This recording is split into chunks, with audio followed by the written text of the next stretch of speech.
kali ini sampai sebelum asar. Dan tidak lupa juga kami infokan dari panitia bahwa di luar diadakan basar. Jadi biar lebih fokus, nggak usah mikirin juga, aduh nanti malam pulang bawa apa ya, belum masak dan lain sebagainya. Kami persilakan nanti untuk berkeliling ya, mencicipi hidangan kuliner dari saudara-saudara kita juga di luar, di pelataran Masjid Al-Uquwah. Baik, untuk profil videonya sudah siap sayang? Iya, oke.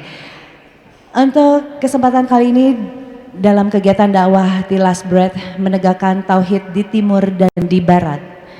Kali ini kita persilakan dan kita simak bersama profil singkat berupa video dari Syekh Dr. Reza Abdul Jabar dan juga Ustazah Hajah Hadijah Peggy Melati Sukma, SOS MH.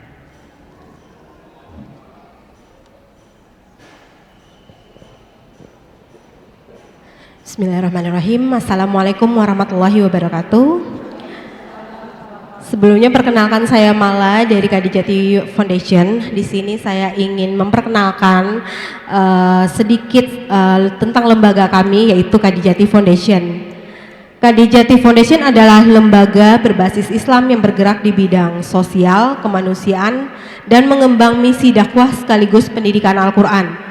Kadijati aktif menginisiasi berbagai program berbasis dakwah, kelas pembelajaran Islam, kelas pembelajaran Al-Quran baik secara online maupun offline. Kadijati Foundation juga berupaya menjadi lembaga yang menyalurkan ziswaf bagi yang berhak menerimanya di Indonesia dan warga dunia Islam yang membutuhkan seperti di Palestina, Lebanon, Yaman, Suriah, Afrika, dan Muslim Rohingya dan lainnya. Bantuan tersebut diwujudkan dalam bentuk berbagai program sosial dan kemanusiaan serta pemberdayaan umat dan kebutuhan darurat.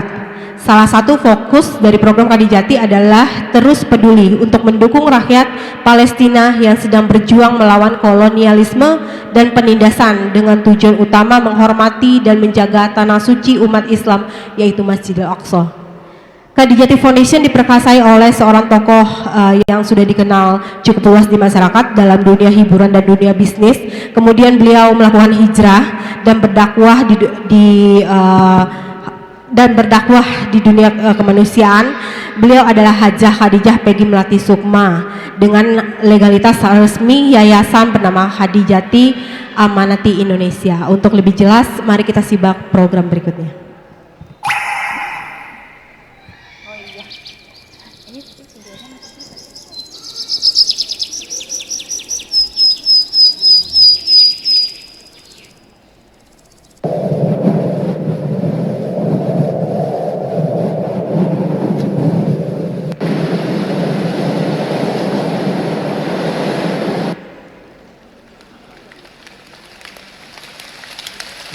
محمد نبينا بنور هادينا من مكة حبيبي نور سطع المدينة من صلى صلاته واتحلى في صفاته يا بخت اللي في ظله ماشي يشفع له في مماته محمد نبينا بنور هدينا من مكة حبيبي نور سطع المدينة من صلى صلاته واتحلى في صفاته يا بخت اللي في ظله ماشي يشفع له في مماته يا إمامنا يا أمين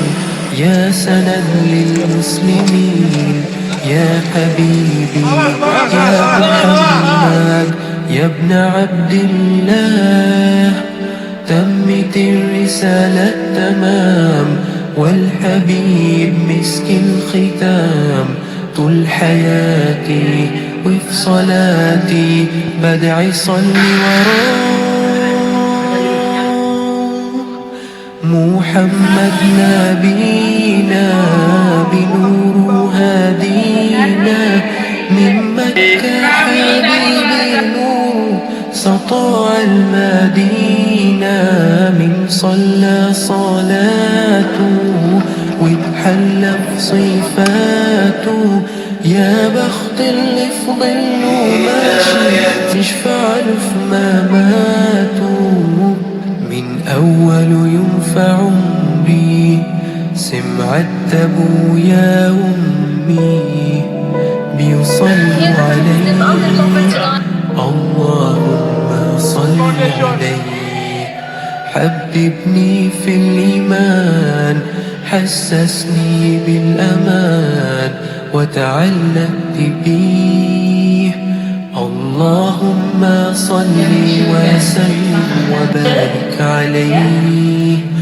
اللهم صل وسلم وبارك عليه نفسي أشوفك في المنام يا رسول الله وابكي على كتفك وانام يا حبيب الله ونور شرف لؤافك.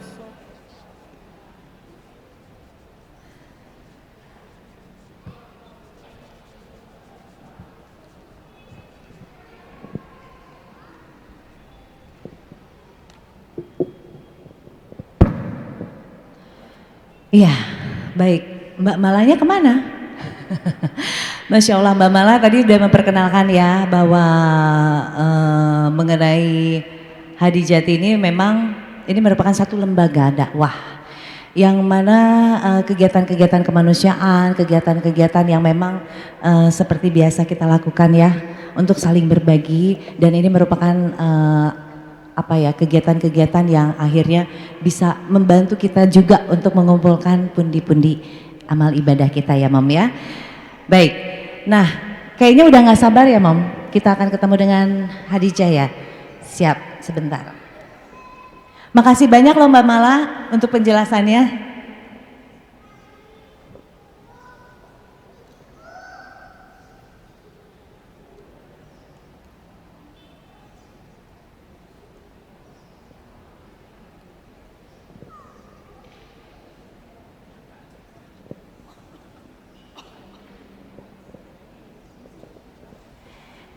Ya, Masya Allah. Siapa yang gak kenal dengan Teteh Hadijah? Semuanya kenal? Kenal Mom, Miss? Sudah bertemu langsung? Sudah. Yang sudah terakhir ketemu kapan Mom? Waktu di Al-Latif. Jangan-jangan tadi di Al-Jabar. Sekarang nggak puas di sana, sekarang lanjut di sini ya. Iya, baik. Saya akan membacakan dulu profil singkat dari seorang Teteh Hadijah ya Mam ya.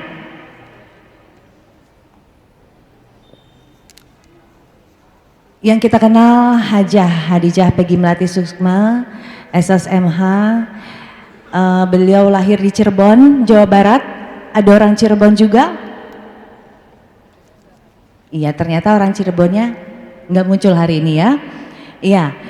Beliau lahir di Cirebon, dikenal luas sebagai sosok inspiratif yang melakukan perubahan besar dalam hidup dengan berhijrah. Pendidikan S1 dan S2 selesai dengan gelar cum laude, Masya Allah, dan telah berpengalaman kerja. Kemudian juga Teteh Hadijah rutin dengan kegiatan dakwahnya serta pengabdian kemanusiaan di 31 negara di dunia. Bahkan kalau udah dihitung-hitung menjadi ratusan kota yang sudah beliau kunjungi untuk kegiatan dakwahnya. Dan kemudian pada tahun 1991 hingga 2013 beliau merupakan sosok selebriti. Betul ya Mom? Masih ingat? Zaman Mom lagi unyu-unyu ya? Iya. Beliau adalah seorang selebriti yang sangat populer ya Mom ya, dari industri hiburan Indonesia. Berkarir di dunia broadcast selama 22 tahun sebelum akhirnya berhijrah dan dipanggil dengan nama Islami Hadijah saat ini ya. Sejak saat itu fokus membaktikan diri di jalan dakwah dan bekerja kemanusiaan, termasuk konsisten dengan misi kemanusiaan dan edukasi kepalestinaan sejak dari 2014. Serta telah menulis 8 buku inspirasi Islami yang diantaranya bestsellers. Kemudian pada awal 2023 beliau menetap di New Zealand sebenarnya bersama suami yang merupakan pengusaha pertanian dan peternakan sapi perah serta dikenal luas sebagai pemimpin Islam di area New Zealand sana. Aktivitas beliau seorang inisiator dan pimpinan di yang tadi kita sudah kenal lewat Mbak Mala, Hadijati Foundation merupakan lembaga kemanusiaan global, kemudian Ahwat Bergerak, Majelis Taklim Hadijah Solihah, dan banyak kegiatan lainnya. Ya, dan itu dia profil dari Teteh Hadijah untuk profil singkat. Kemudian yang akan kita silaturahmi kali ini juga ada Dr. Reza Abdul Jabar. Kita kenal beliau lahir pada tahun 75 di Pontianak, Kalimantan Barat. Aktivitas beliau adalah koordinator bidang kurikulum dan silabus di Southern Institute of Technology Southland di New Zealand. Beliau seorang dewan pembina Badan Amil Zakat Nasional di New Zealand, kemudian Sekretariat Jenderal Asosiasi Islam Masjid seluruh New Zealand, Direktur Nasional Bidang Dakwah untuk Federasi Asosiasi Islam seluruh New Zealand, Ketua Umum Asosiasi Muslim Southland, kemudian Koordinator Nasional Islamic Education, Imam di Masjid Infe Cargill Southland New Zealand, Dewan Pembina Masjid Mataura Southland New Zealand. Baik, langsung saja kita sambut beliau-beliau yang sudah kita nantikan dengan segudang ilmunya. Nanti kita tidak lupa ada sesi tanya jawab, cuma memang akan dibatasi. Dan sekali lagi ini live dari TV Harmony YouTube channel. Langsung saja kita sambut bersama-sama Ustazah Hajah Hadijah Peggy Melati Sukma SSMH dan Syekh Dr. Reza Abdul Jabar sudah hadir bersama-sama. Silahkan Mam.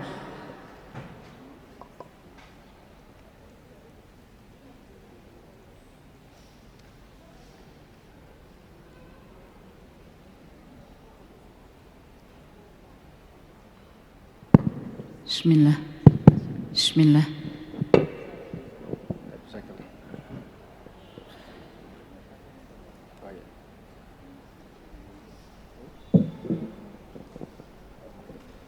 Ya, setengah jam. 25. Baik. A'udzu billahi minasyaitonir rajim. Bismillahirrahmanirrahim. Alhamdulillah, hamdan katsiran tayyiban mubarakan fihi. Mubarak alaihi kama yuhibbu rabbuna wa yarda. Allahumma shalli ala Muhammad wa ala ali Muhammad wa ala alihi wa sahbihi ajmain. La nabiyya ba'dah. Ya ayyuhalladzina amanu taqullaha haqqa tuqatih wa la tamutunna illa wa antum muslimun. Amma ba'd. Jamaah yang semoga selalu dirahmati Allah. Assalamualaikum warahmatullahi wabarakatuh. Senang dan puji syukur kepada Allah bisa ada di Bandung, di masjid yang indah, Masya Allah, dengan para jamaah sekalian. Anda paham mungkin panas ya, maaf kalau harus menunggu, terjebak sedikit macet tadi. Alhamdulillah rabbil alamin. Sejatinya tidak ada ilah yang pantas disembah kecuali Allah. Dan itu adalah posisi yang tanpa tawar. Tidak mungkin kita bergerak satu atom pun perihal siapa yang pantas disembah selain Allah Rabbul Alamin Subhanahu wa ta'ala.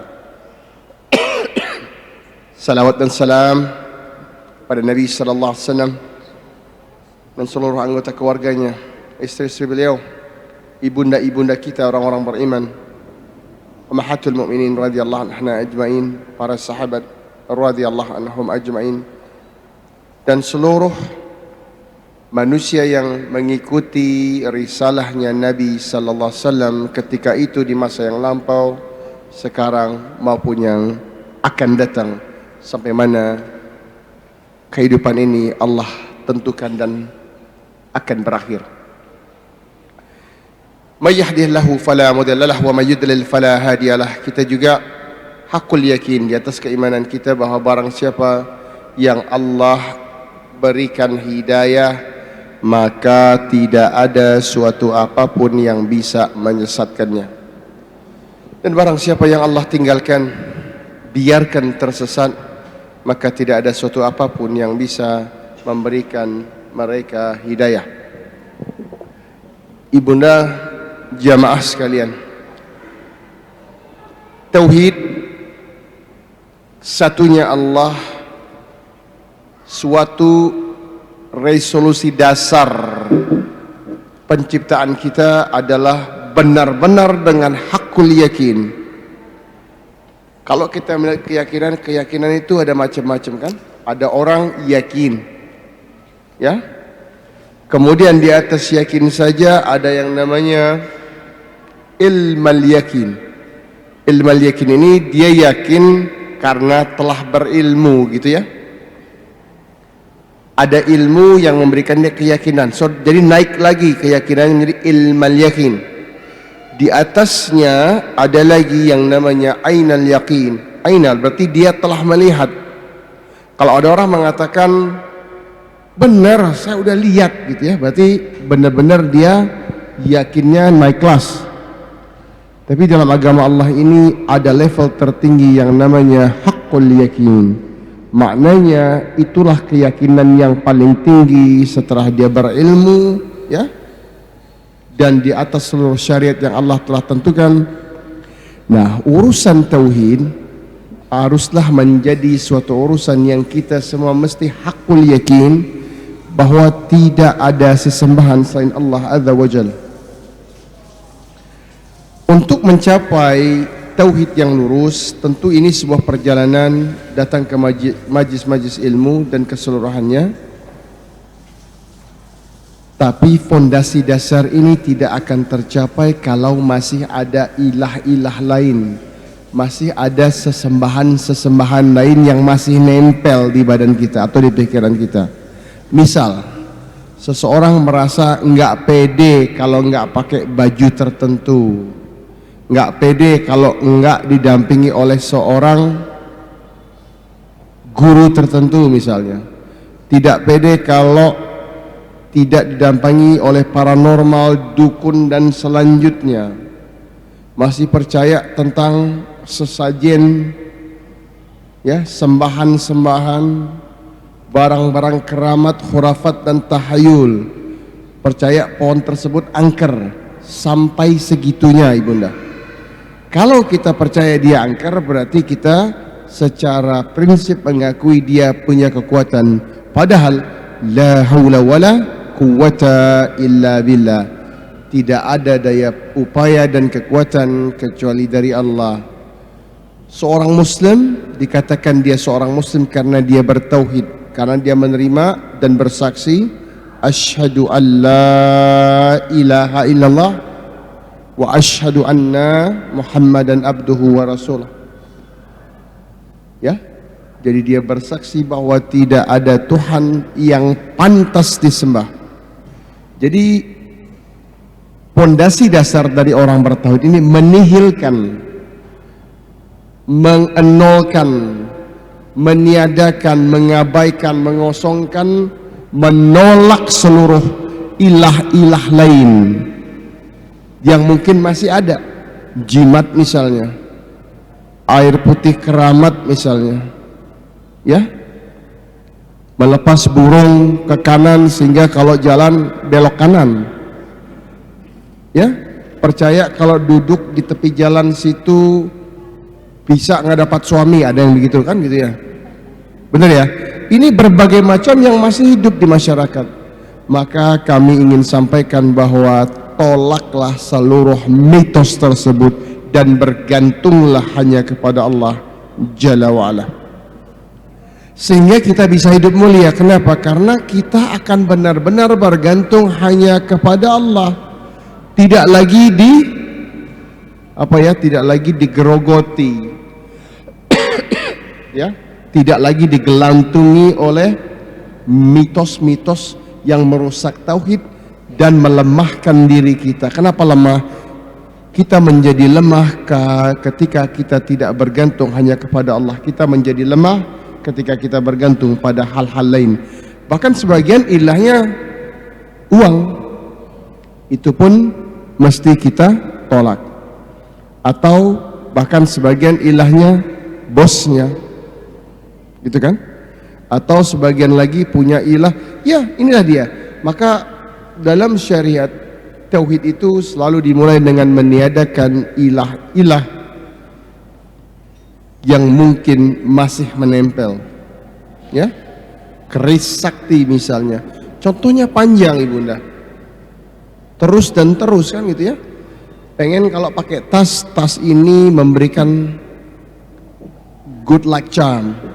Saya kalau pakai tas ini pede gitu ya. Terus kalau tas yang lain kenapa? Nah ini berbahaya. Bahkan di dalam urusan tauhid ada yang namanya syirik asy-syighar. Syirik asy-syaghir. Maknanya syirik kecil. Kecil itu gimana? Kita jalan nih, terus kita katakan kepada orang, untung ada Mang Udin, ya. Kalau enggak, saya enggak nyampe ke sini. Sering ngomong gitu? Pasti sering ya. Enggak nyangka itu merusak tauhid kan? Karena kita berpikir, untung ada Neng Ina misal. Jadi saya enggak kesasar deh. Tadi saya tuh kehabisan bensin, motornya nggak jalan, untung aja Mang Udin gitu ya. Nah, kenapa ini bermasalah? Karena bermasalah dalam artian sejatinya itu semua seolah kita menafikan Allah, seolah Mang Udin lebih jago, punya power. Kalau nggak ada Mang Udin kita nggak nyampe gitu kan. Sejatinya Allah, bukankah Allah telah tuliskan semua ini? Kehidupan kita dari nol sampai akhir telah Allah tuliskan dan Allah telah tahu. Mungkin sekarang kita masih hidup dan kita tidak tahu apa yang kemungkinan akan terjadi di depan. Tapi bukankah Allah telah tahu? Allah tahu persis apa yang akan Anda lakukan sore ini, kapan pulang ke Allah dan seterusnya. Benar? Dan untuk ibu-ibu sekalian, maka ketika Allah jadikan seseorang kehabisan bensin, motornya mogok, datang seseorang, kita katakan bukan untung ada Mang Udin, tapi kita katakan qadar Allah. Beda nih. Qadar Allah, saya kehabisan bensin, dan qadar Allah Mang Udin Allah datangkan, gitu ya.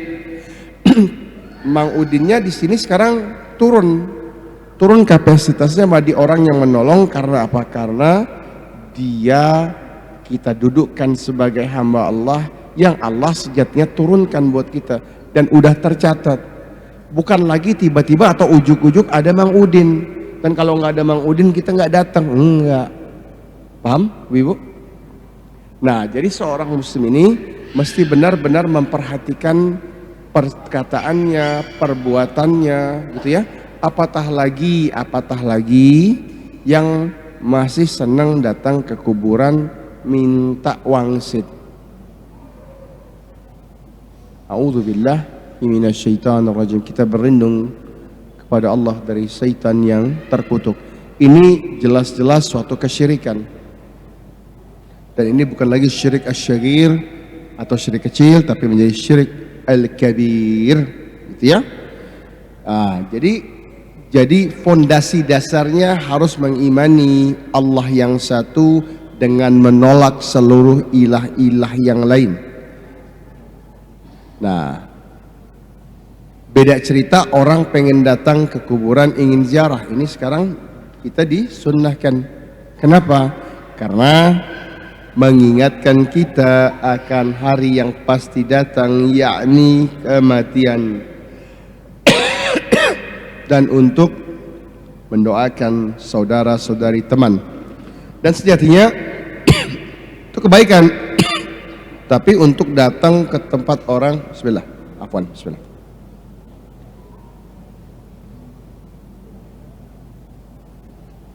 Tapi untuk datang dengan maksud mengambil tanah kuburan terus dimasukin ke dalam tas, ya. Ini ada ibu-ibu dan masih ada. Ya. Ini benar-benar diharamkan dan ditolak, dan ini menyangkut urusan paling utama yaitu akidah. Kita kalau akidahnya salah, maka seluruhnya akan rubuh, akan runtuh. Ibarat kita membangun masjid yang megah ini, pasti yang pertama dibangunkan, nggak mungkin kita bangun dinding, nggak mungkin kita bangun atap tanpa pondasi. Pasti kita kuatkan dulu, ditimbun dulu tanahnya, dibeton, dibeli pancang-pancang penyangga, ya. Setelah rapi, kuat, maka kita dirikan tiang-tiang untuk mensupport lantai. Lantai berdiri, maka dinding berdiri, dan seterusnya.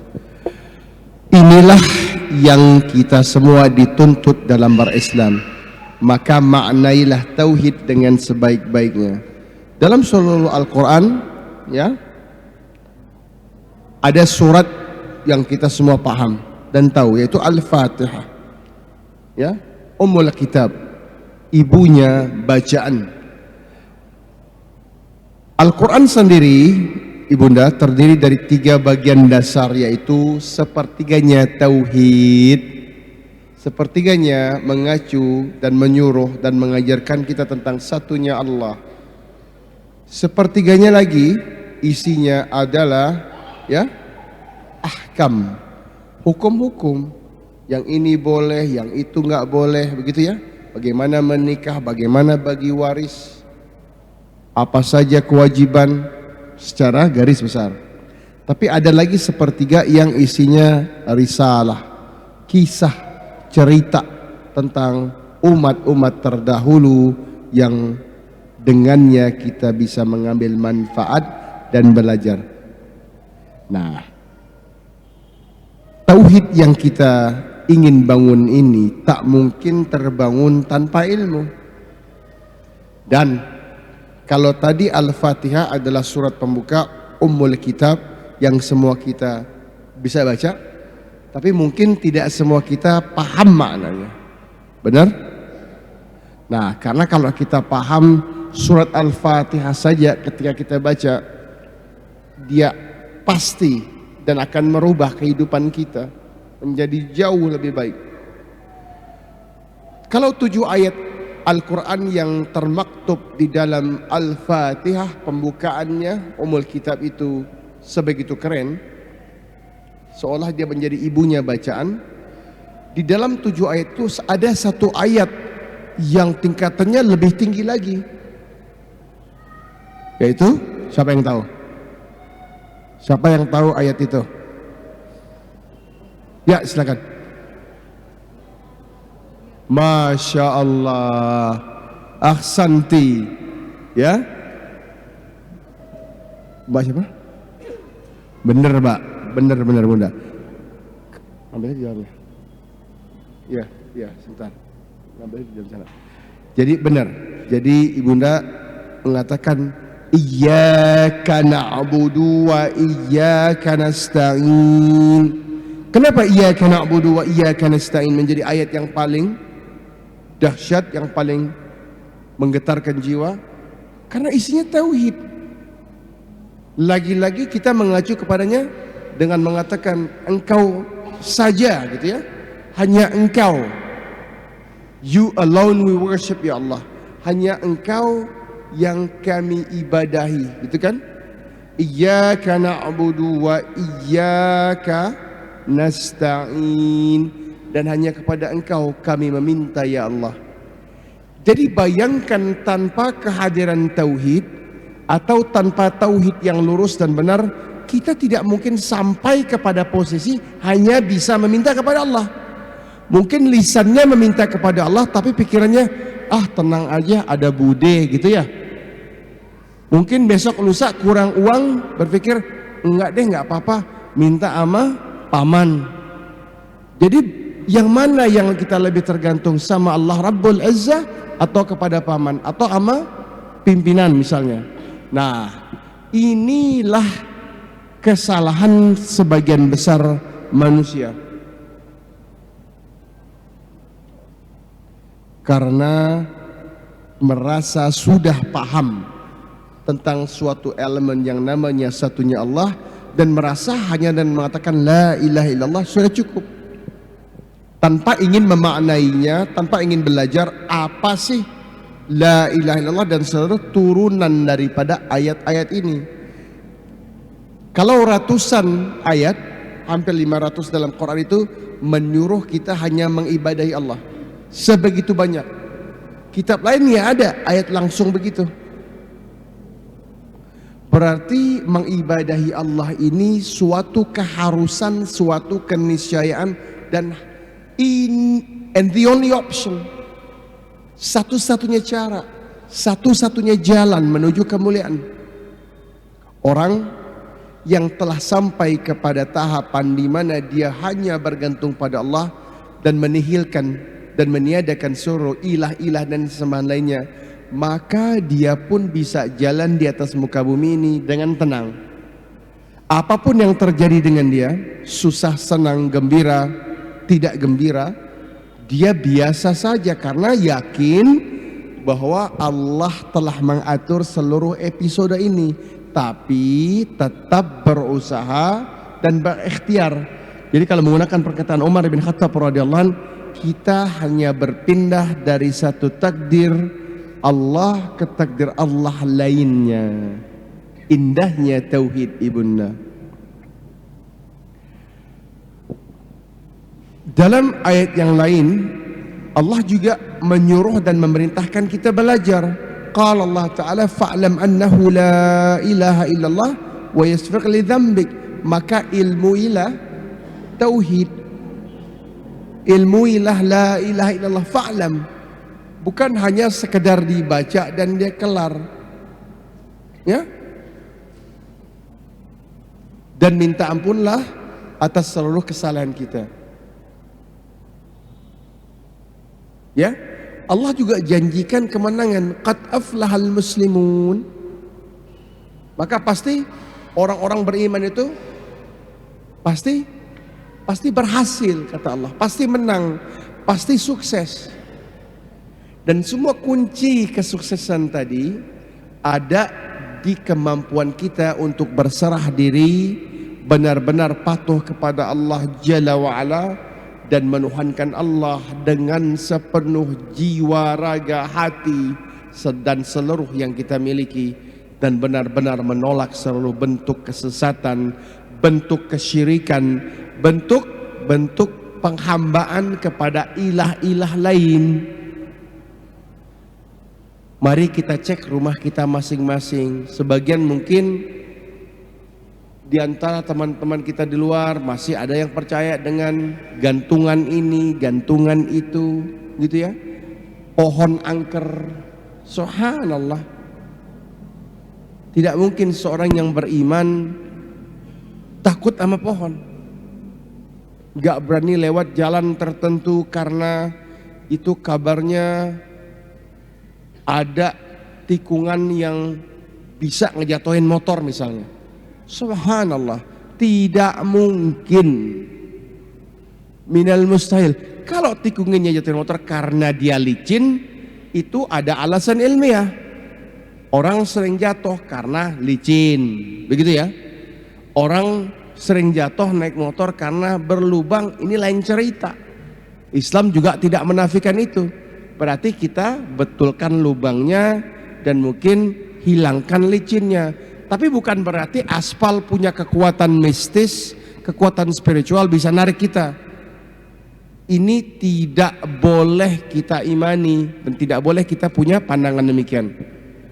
Nah, satu lagi yang ana ingin ingatin adalah bahwa ini mesti kita ajarkan terus kepada keluarga kita dan kita ilmuin bersama. Ibunda dengan suami, suami dengan ibunda, ini mesti. Nah, tauhid juga menuntun kita agar kita memastikan kesetiaan kita dalam beribadah hanya kepada Allah. Ini di ujung-ujung tahun nih ngeri, awal tahun ngeri. Kenapa nak katakan ngeri? Banyaknya perayaan-perayaan non-Islam yang ada di luar sana. Jadi ibunda-ibunda, bapak-bapak dan teman-teman sekalian, jangan pernah ikut-ikutan. Tidak ada ikhtilaf di sini. Ya? Tidak ada ikhtilaf, tidak ada orang berilmu atau seseorang penuntut ilmu pun yang punya pandangan bolehnya mengucapkan selamat terhadap suatu festival orang-orang yang tidak beriman pada Allah. Haram mutlak hukumnya. Dan ini ya, tauhid kita tergerus, terjadi erosi, bahkan menghilangkan tauhid. Sedahsyat itu. Dan memang sedahsyat itu. Allah Rabbul Alamin mengajarkan kita definisi Tuhan itu. Allah adalah dalam surat yang paling termasuk surat kedua terpendek, Al-Ikhlas. Ya. A'udzu billahi minasyaitonir rajim. Bismillahirrahmanirrahim. Qul huwallahu ahad. Ya. Allahus samad. Lam yalid wa lam yulad wa lam yakul lahu kufuwan ahad. Inilah definisi Tuhan. Satu di situ yang paling pasti adalah lam yalid wa lam yulad. Tidak beranak dan tidak diperanakan, tidak lahir dan tidak melahirkan. Jadi kalau ada tetangga, jiran, teman merayakan itu hak konstitusi mereka. Islam tidak melarangnya, dan di Republik Indonesia yang kita cintai juga setiap orang punya kebebasan menjalankan agamanya masing-masing. Tapi dalam kaitan tauhid ibadah kita tidak perlu ikut-ikutan. Dan bukan tidak perlu ya, tidak boleh gitu ya. Haram mutlak hukumnya. Karena ketika ibunda-ibunda atau seseorang mengatakan ya, selamat Natal misal, selamat ya gitu ya. Ini konsekuensinya dahsyat. Tauhid kita hancur, lebur, berantakan. Kenapa?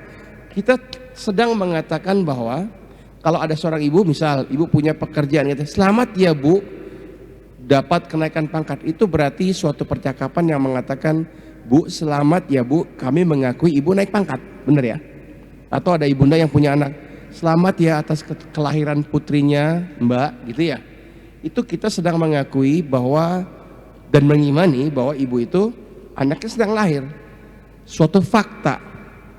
Nah, kenapa ketika kita mengatakan selamat Natal itu hancur, berantakan tauhid kita? Karena kita sedang setuju ya, Allah itu dilahirkan. Tuhan sedang lahir. Sedangkan dalam akidah kita, lam yalid wa lam yulad, tidak lahir dan tidak melahirkan, gitu kan? Jadi tidak mungkin bisa bersatu keadaan tauhid dan syirik. Paham? Sampai sini? Tapi ana yakin di sini nggak ada lagi yang begitu. Udah pada paham, bener? Ya.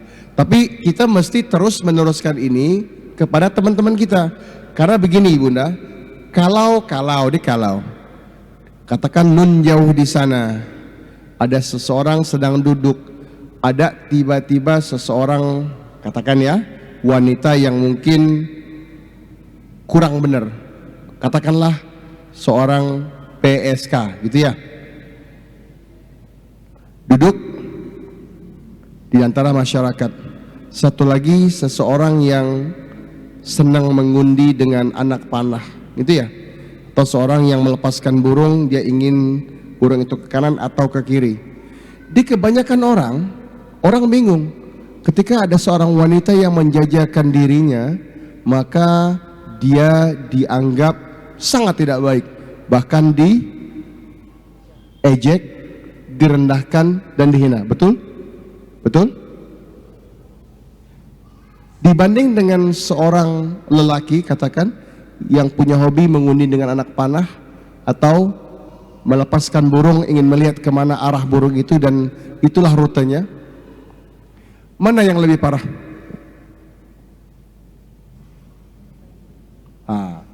Nah, ibu menjawab wanita itu.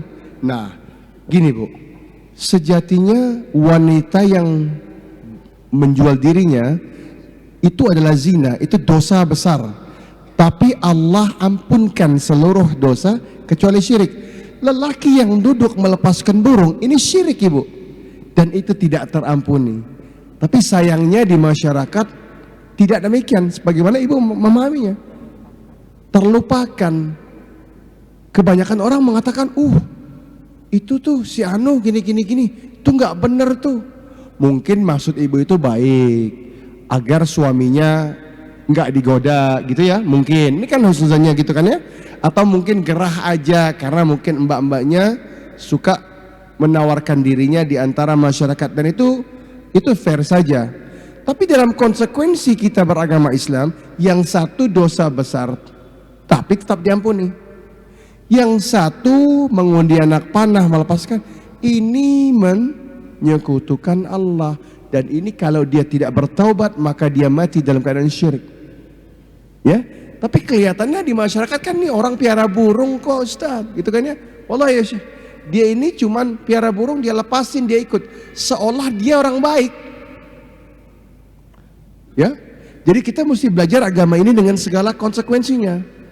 Atau ada ya, karena bahasan kita tauhid, kita hanya ingin mencukupi urusannya tauhid. Tapi ada lagi, ibu-ibu punya anak, bukan ibu-ibu di sini, di luar sana gitu ya, punya anak, anaknya kelihatannya belajar baik, tapi dia nggak sholat nih, ya. Ada lagi seseorang ya yang hobinya zina, main perempuan misalkan. Mana yang lebih parah?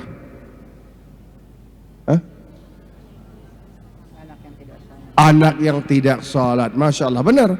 Karena meninggalkan sholat itu jauh lebih parah. Tapi kan sayangnya kebanyakan merasa dia anak baik kok. Anaknya baik, santun. Kalau bahasa kita, santun ya santun, tapi kalau nggak sholat ya nggak ada isinya nih anak, gitu ya. Paham? Nah, tapi di atas itu semua adalah syirik. Innallaha yaghfiru ayyushrak bih. Sungguhnya Allah mengampunkan seluruh dosa kecuali syirik.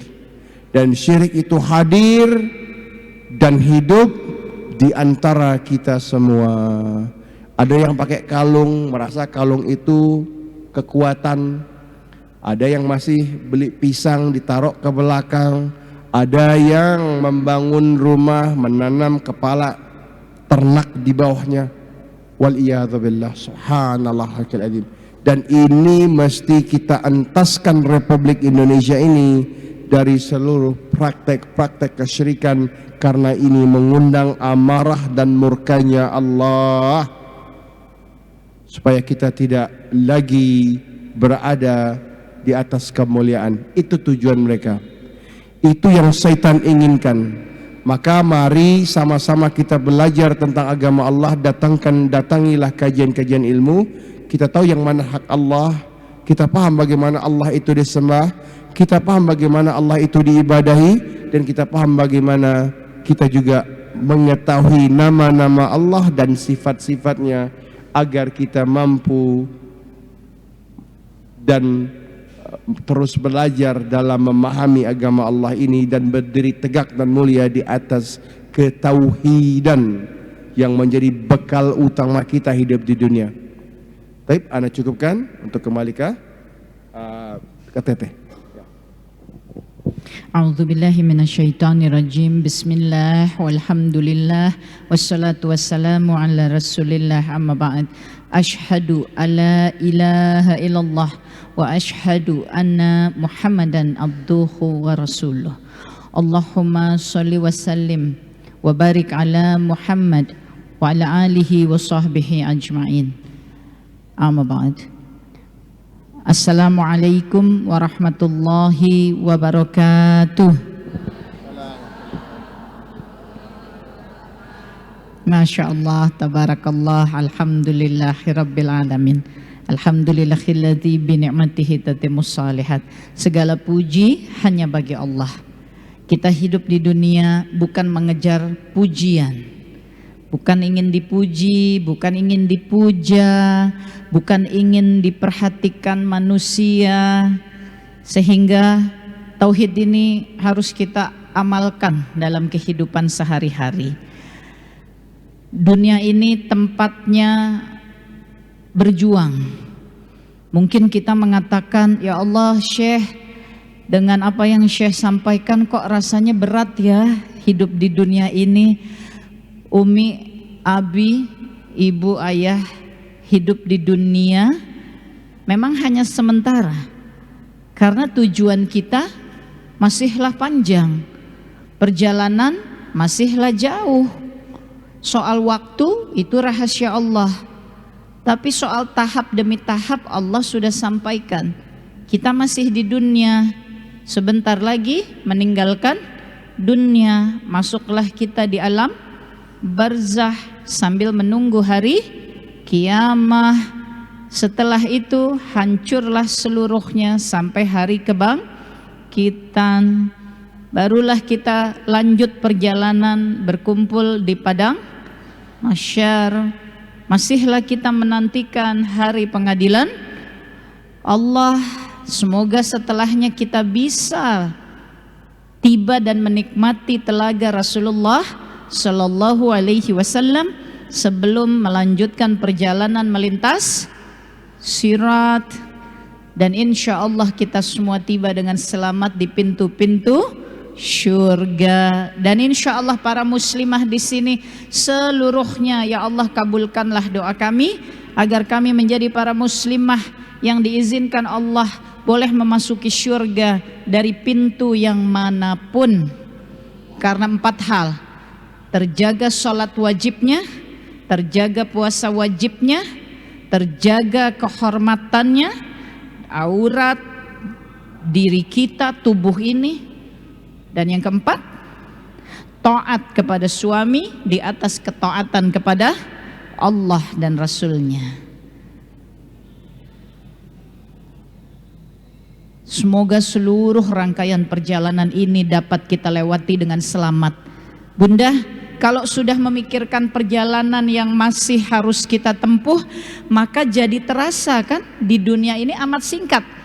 Betul? Amatlah sebentar, betul? Maka mesti semangat bertolabul ilmi, mesti punya semangat waktu yang pendek, tidak mau tersia-siakan oleh sesuatu yang Allah tidak ridhoi, yang Allah tidak menyukai, yang Nabi Shallallahu Alaihi Wasallam mengatakan jangan dilakukan, tidak perlu dilakukan, tidak boleh dilakukan, yang Nabi Shallallahu Alaihi Wasallam telah contohkan, yang mesti dikerjakan, cara mengerjakannya. Waktu kita singkat, amat singkat, pendek sekali. Maka dari itu Allah Ta'ala telah memberikan rumus utama untuk hidup di dunia, yaitu sabar, karena waktunya singkat. Ya, singkat sekali. Kematian, ada sakaratul maut. Maaf, bukan tiba-tiba bruk jatuh selesai, enggak kan?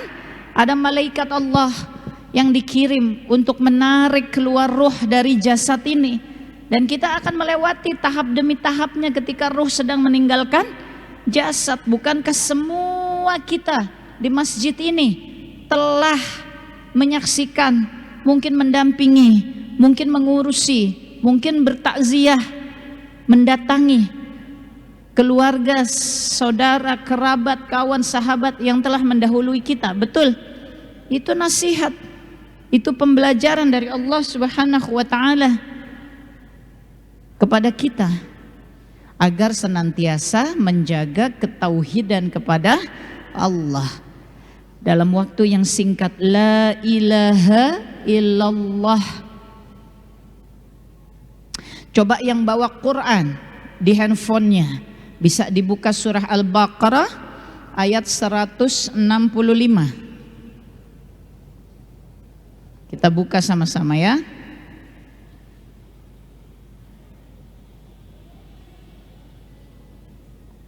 Sudah ketemu?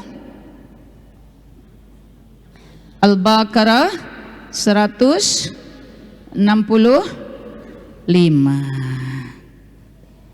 Coba kita lihat bagaimana Allah telah memperingatkan kita semuanya Dalam surah Al-Baqarah ayat 165, Allah berfirman yang artinya, dan di antara manusia ada orang-orang yang menyembah tandingan-tandingan selain Allah. Mereka mencintainya sebagaimana mereka mencintai Allah.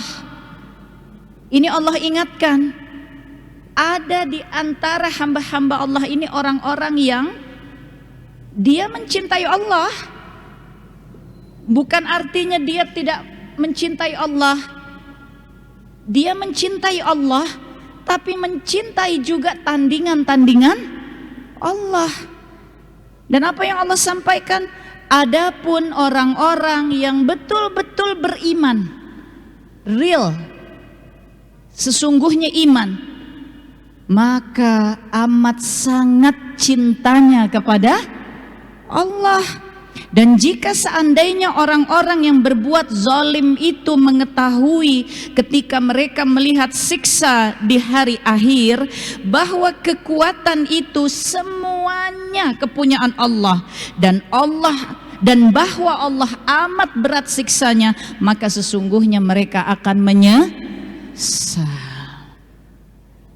Allah menyebut orang-orang yang mencintai Allah tapi juga mencintai tandingan-tandingan Allah. Allah menyebutnya dengan zalim. Ini love story. Ini kisah cinta di dalam Islam. Kisah cinta di dalam Islam itu bukan I love you, you love me dengan pasangan, apalagi kalau tidak halal. Lalu kemudian I cannot live without you. Aku nggak bisa deh hidup kalau nggak ada kamu. Ya, aku juga. Padahal nikah aja belum, halal aja tidak. Ya, yang sudah halal sekalipun nggak bisa, nggak mungkin teteh bilang bang, cie, manggilnya bang. Kalau ibu manggilnya syekh kan? Nggak mungkin kan teteh bilang bang, aku kayaknya nggak sanggup deh hidup di dunia lagi kalau abang sudah pergi mendahuluiku. Subhanallah, ini bukan milik saya bu, bukan milik teteh, miliknya Allah. Kalau Allah ingin memanggilnya, apakah teteh bisa menahannya? Tidak boleh, dan tidak bisa. Tidak ada kemampuan itu. Ya, begini ya bunda, ini mah analogi, ya analogi soal kematian. Kita mah kadang-kadang suka lupa bahwa segala sesuatu kudu dipercayakan kepada Allah. Kalau saja malaikat pencabut nyawa setiap datang itu memberikan pilihan kepada kita, ya bunda, sudah tiba waktunya, saya diperintahkan Allah mencabut nyawa antara bunda dan suami bunda. Silahkan menjawab siapa yang lebih dulu mau dicabut nyawanya saat ini. Naon jawabannya?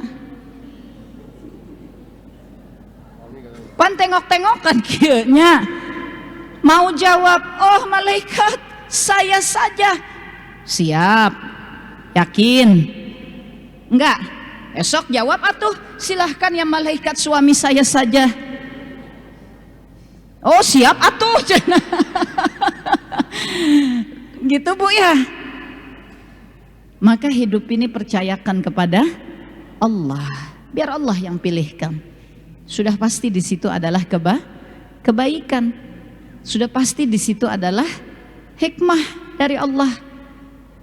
Apalagi kalau kita mengimani, bertauhid kepada Allah, la ilaha illallah, tidak ada Tuhan selain Allah, maka semua takdir adalah milik Allah, semua isi dunia ini adalah milik Allah. Maka hati ini lapang saja. Tentu ada kesedihan, tentu ada air mata. Para nabi dan rasul pun adalah manusia, ada air matanya di sana, tapi bukan air mata yang menggerus keimanan kepada Allah, melainkan air mata sebagai curhatnya kepada Allah, rasa ingin berlindung kepada Allah dari kesedihan yang kita alami.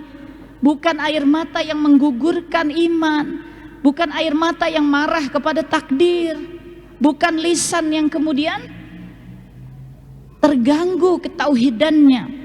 Qadarallah wa ma syaa fa'al. Takdir Allah, ketetapan Allah, ketentuan Allah, Allah berhak untuk menentukan segala sesuatunya. Allah menyebut dalam Baqarah 165, ada di antara orang-orang yang mencintai Allah, tapi ia mencintai tandingan-tandingan Allah. Orang-orang yang beriman amat sangat cintanya tak terbatas kepada Allah, sehingga semua kejadian hidupnya dia pulangkan kepada Allah. Inna lillahi wa inna ilaihi raji'un. Kalimat Quran menandakan tauhid. Kami milikmu ya Allah, kembali kepadamu ya Allah, semuanya kembali kepadamu ya Allah. Iya teh, tapi rasanya kalau lagi susah begitu, rasanya putus asa. Maka hidup ini kuncinya adalah bertahan di atas tuntunan Quran dan sunnah Nabi Muhammad SAW. Kalau kita tidak belajar, kita tidak merasakan bagaimana susah payahnya para nabi dan rasul kita. Adakah para nabi dan rasul kita yang kisahnya, oh sukaria, tak ada apa-apa, baik-baik saja? Adakah dari 25 orang nabi dan rasul? Padahal nabi dan rasul jumlahnya adalah 124.000. Yang 25 yang Allah perintahkan kita untuk mengenalinya sebab disebut di dalam Al-Quran, itu saja seluruh kisahnya diwarnai oleh berbagai perjuangan, kesusahan, kesulitan, kehilangan. Betul? Maka inilah kisah kehidupan. Dan seluruh kisah para nabi dan rasul kita Allah mengajarkan tentang tauhid. Nabi Musa alaihi salam di pinggir Laut Merah dikepung oleh pasukan terkuat di muka bumi ini pada saat itu. Ketika kaumnya sudah menjerit-jerit mengatakan, habislah kita, hancurlah kita. Maka Nabi Musa alaihi salam mengatakan, qala inna ma'iya rabbi sayahdin. Yakin Tuhanku pasti memberi petunjuk, Tuhanku tidak akan meninggalkanku. Tidak akan. Makin terjepit kita, makin kuatlah keyakinan kita kepada Allah, sebab tahu tidak ada yang bisa menolong selain Allah. Nabi Ibrahim alaihi salam, hasbiyallah wa ni'mal wakil, dilempar ke kobaran api. Apa permintaanmu kepada Allah ya Ibrahim? Malaikat menanyakan, hasbiyallah wa ni'mal wakil, yakin hanya Allah lah sebaik-baik penolong bagiku. Nah bunda, ayah, inilah hidup. Tak mungkin lepas daripada kesulitan, kesusahan, kesedihan, kepedihan, kehilangan. Bertahanlah dalam iman kepada Allah, sebab disitulah pertolongan Allah akan datang. Janganlah terganggu, tergoda, terbawa kepada suasana dunia. Kalau kita setiap Jumat baca Kahfi ayat 1 sampai 10, yang baca sampai selesai pun ya, setiap baca, setiap Allah ingatkan pada ayat-ayat pembuka bahwa Quran itu pegangan. Jangan pernah lepas dari Quran, sebab dunia ini seluruhnya adalah perhiasan. Perhiasan yang merupakan ujian, godaan, kesenangan saja. Dunia ini tempatnya ujian. Sebab Allah ingin melihat siapa yang mau terus belajar, yang mau terus beramal dengan sebaik-baiknya. Ini jelas Allah sampaikan di dalam ayat-ayatnya. Artinya hidup kita ini sudah ada petunjuknya, betul? Sudah ada petunjuknya. Allah mudahkan hidupnya kaum muslimin dengan petunjuk yang tidak ada keraguan daripadanya. Kalau Allah, dzalikal kitabul la raiba fi hudal lil muttaqin. Tidak ada keraguan kan? Tidak ada keraguan di sana. Nah, bunda, ayah yang insya Allah dirahmati Allah Ta'ala. Terakhir, ternyata hidup ini ujiannya bukan hanya kesusahan, tapi juga kesenangan. Ini Allah sampaikan dalam surah Al-Anbiya ayat yang ke berapa? Ada yang tahu? Al-Anbiya, kalau Allah kullu nafsin za'iqatul maut wa nablukum bisyarri wal khairi fitnah wa ilaina turja'un.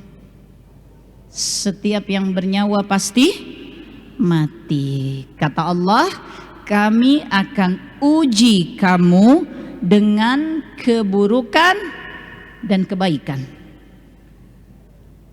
Dan sesungguhnya kepada kamilah kamu akan dikembalikan.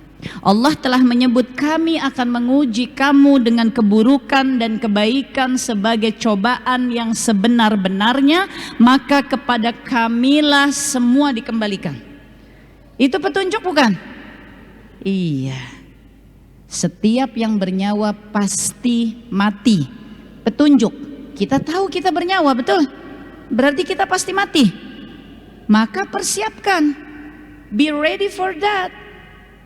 Jangan ngejar-ngejar dunia seolah tidak akan mati. Padahal Allahnya bilang kamu pasti mati. Selama masih hidup, kami akan menguji kalian dengan ujian yang sebenar-benarnya, yaitu kesenangan dan dan kepada kamilah semuanya dikembalikan. Itu petunjuk bukan? Maka senangnya kita adalah ujian, kembalikan kepada Allah. Susahnya kita adalah ujian, kembalikan kepada Allah. Dah saya mah teh kesel.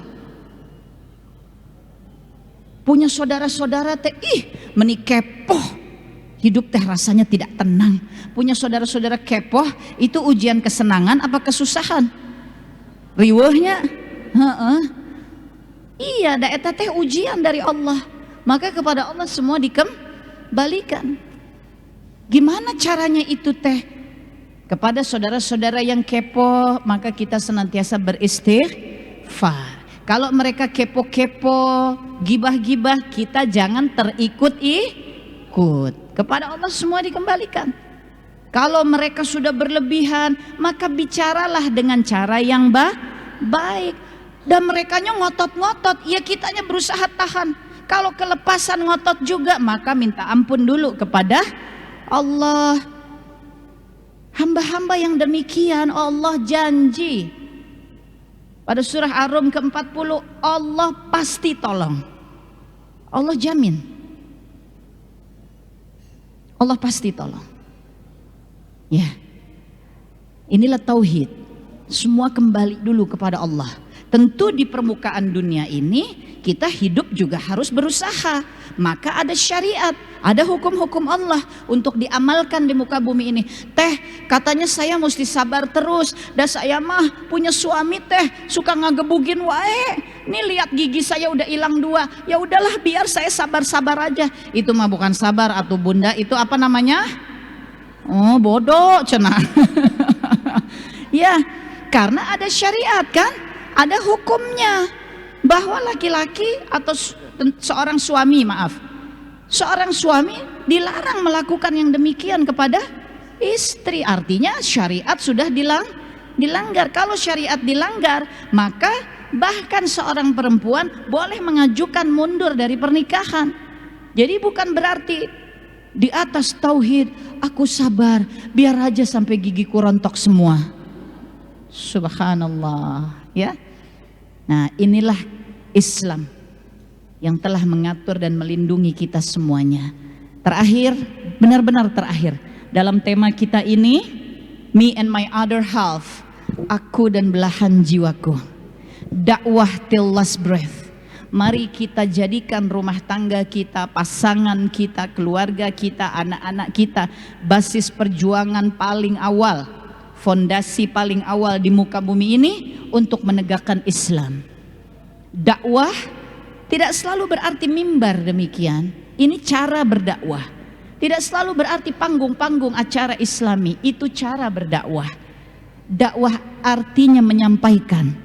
Kita ingin terus menyampaikan Islam, maka kita harus terus belajar agar bisa menyampaikan kepada anak-anak, kepada cucu, agar seluruh kita bisa berkumpul lagi di syurganya Allah Ta'ala.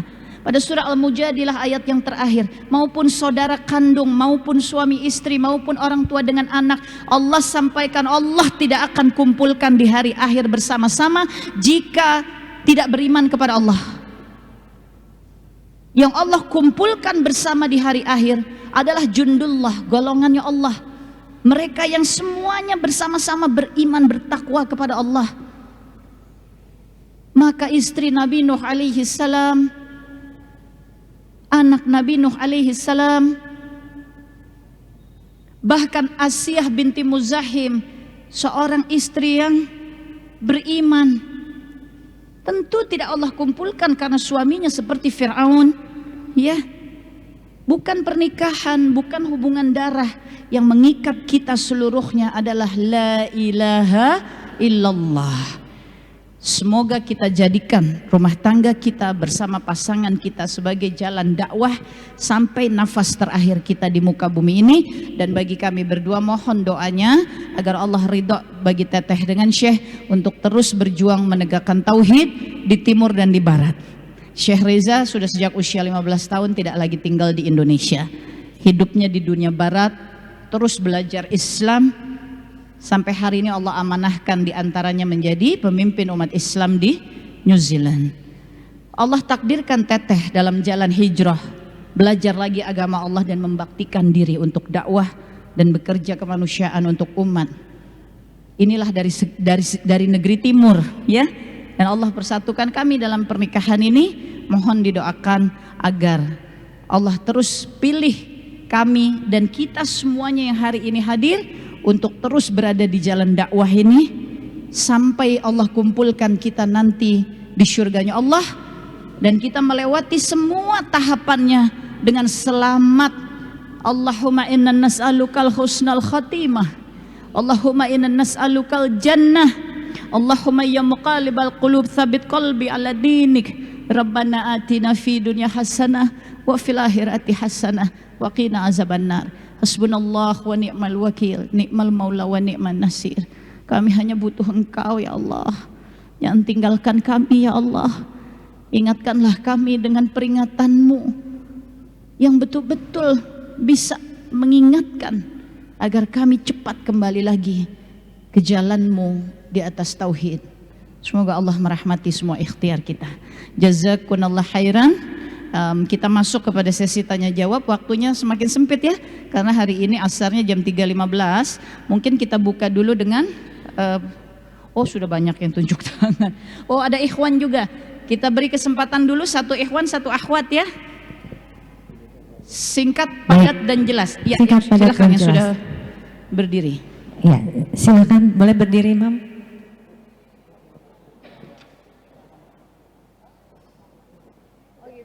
Ya silakan, silakan. Alhamdulillah. Assalamualaikum warahmatullahi wabarakatuh. Mohon izin Teteh, saya mau bertanya terkait tadi yang namanya syirik. Biasanya di tahun baru ini orang-orang ini, terutama mohon maaf di lingkungan keluarga terutama, selalu diadakan sebagai tradisi, ayo kita kumpul-kumpul untuk malam tahun baruan. Nah, mungkin tidak lagi, alhamdulillah tidak lagi bakar-bakar kembang api.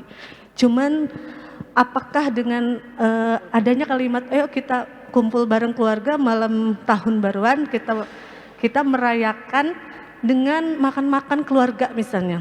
Apakah itu juga salah satu bentuk syirik?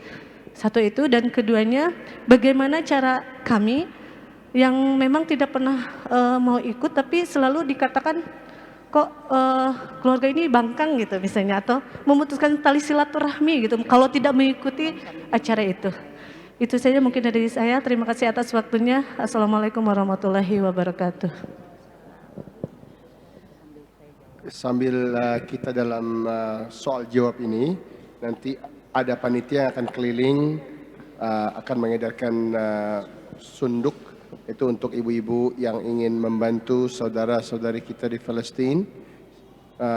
Kami harapkan bantuannya agar Allah mudahkan urusan saudara-saudari kita. Jadi sementara kita jawab ya. Taib.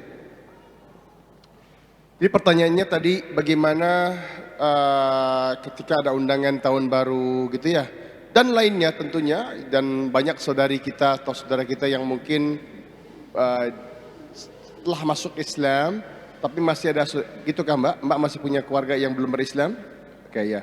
Jadi ada keluarga yang belum berislam mengundang dan memaksa. Gini. Pertama-tama Islam tidak pernah memutus silaturahim. Bahkan kebalikannya. Ketika Mbak telah berislam, maka orang tua Mbak ya, tunjukkan kepada mereka akhlak yang lebih baik ketika sebelum Mbak berislam. Itu keharusan.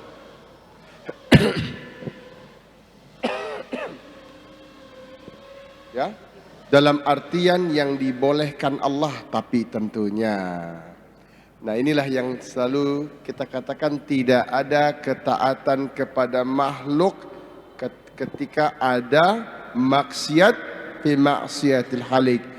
Jadi silaturahimnya harus, baiknya tetap makin pol bahkan. Tapi kalau koridornya bukan Allah dan Rasulnya, ini bukan kebaikan. Maknanya lakukan semua yang boleh, tapi kalau Allah bilang ini nggak boleh, berarti kita katakan, "Mah," itu kan ya, bukan marah-marah. "Mah, aku mohon maaf ya Mah, aku nggak tahun baruan Mah. Aku nggak ikut-ikut kalau acaranya ulang tahunan Mah, nggak ikutan kalau acaranya Natalan Mah," gitu ya. Nanti aku datang setelah itu. Mama pengen apa? Paham maksudnya? Jadi kita ngomong bahasa terbaik, tapi tidak datang.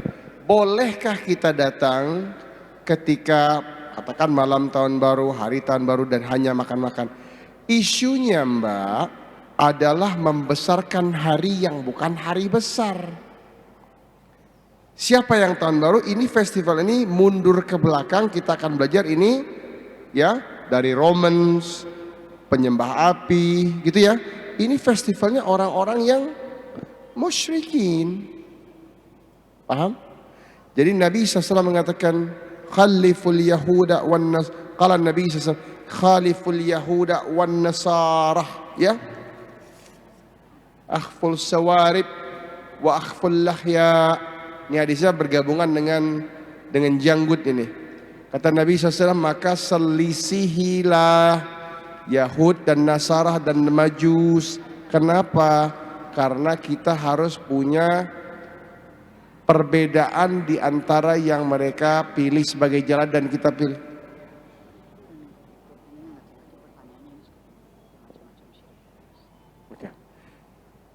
Oke. Jadi mungkin ya.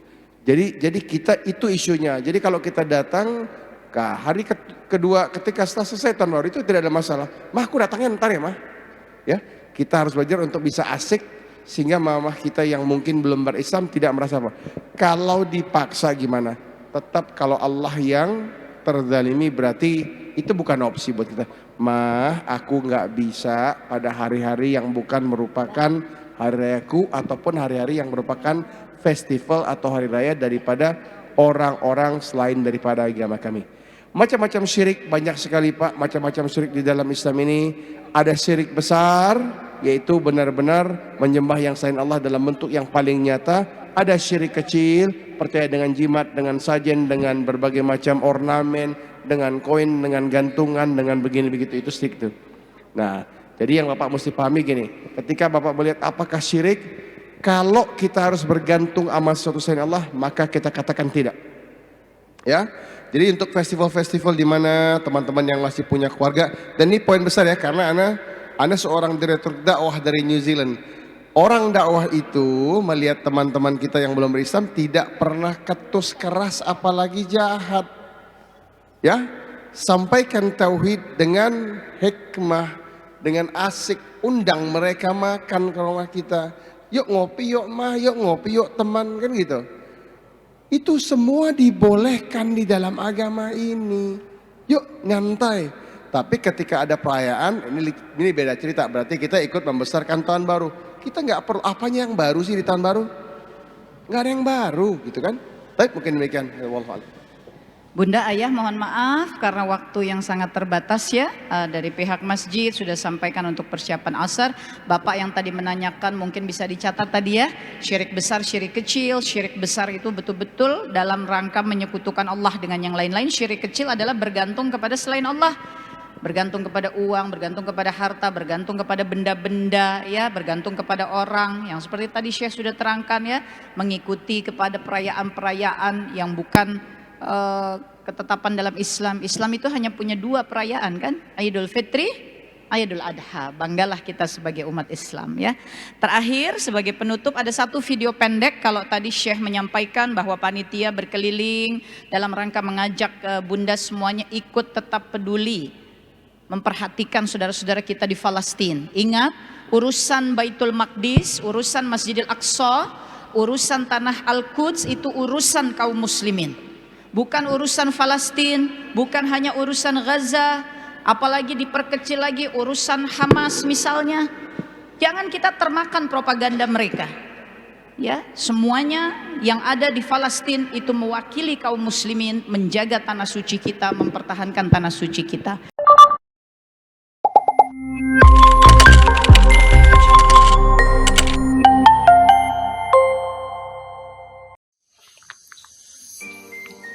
Mengapa konsumen memilih Neo Ultra Cup Gold untuk menjaga stamina tubuh agar tetap fit?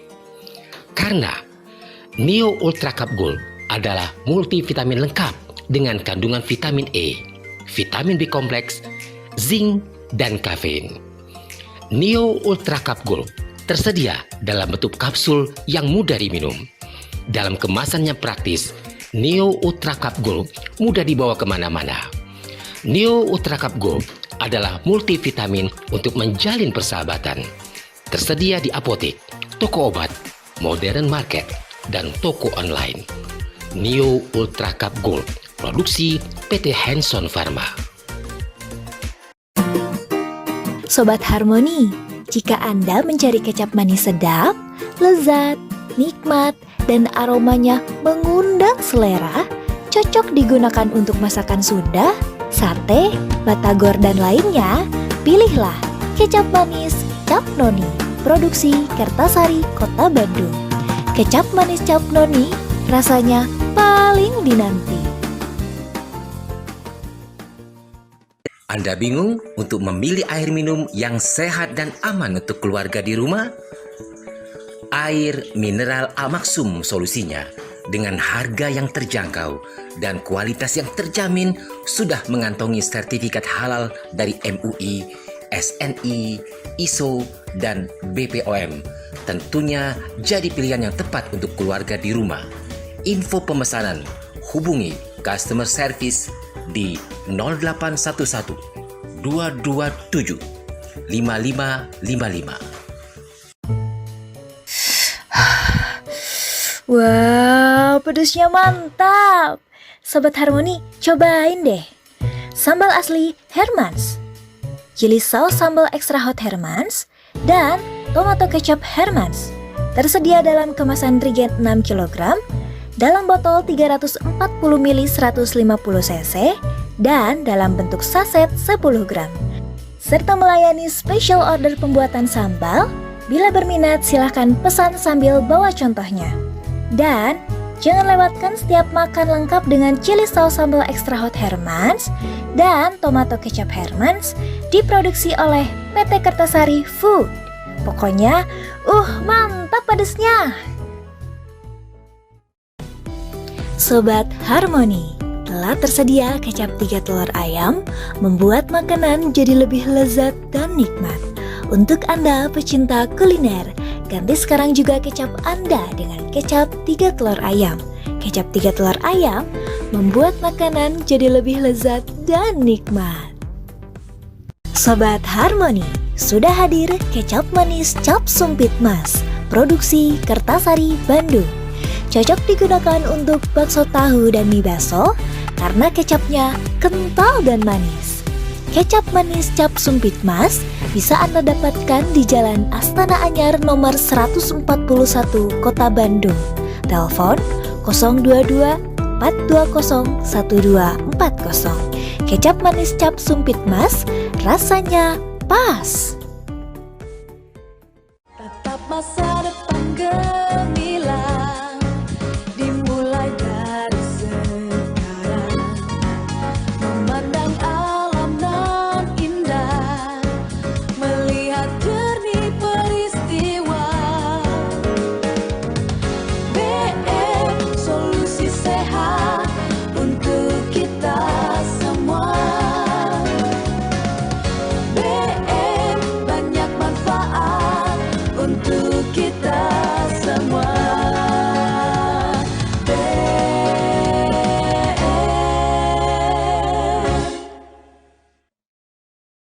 A'udzu billahi minasyaitonir rajim. Aida kunna idhaman nahirah. Saya Iim Masrifah sebagai koordinator penerima Al-Quran Braille untuk daerah Jawa Barat, Jawa Tengah, dan Sulawesi Selatan juga Kalimantan. Mengucapkan terima kasih, mudah-mudahan bermanfaat untuk kami semua. Bismillahirrahmanirrahim. Setelah bersama kita berikan 300 set Al-Quran Braille, kembali kita bersiap untuk membagikan 1000 set Al-Quran Braille bagi 1000 insan tunanetra Ramadan 1443 Hijriah. Insya Allah dengan Rp55.000 kita bisa berwakaf 1 juz dari 30 juz Al-Quran Braille. Kunjungi kantor layanan wakaf Al-Quran Braille Umi Maktum Voice, Jalan Pasir Salam nomor 31A Bandung. Untuk layanan jemput wakaf Al-Quran Braille, telepon atau WhatsApp 022 522 8552. Rekening wakaf Al-Quran Braille Bank Mandiri 13.000 14.000 999 atas nama LSM Umi Maktum Voice. Umi Maktum Voice membuka mata hati menghadirkan Al-Quran di dalam hati.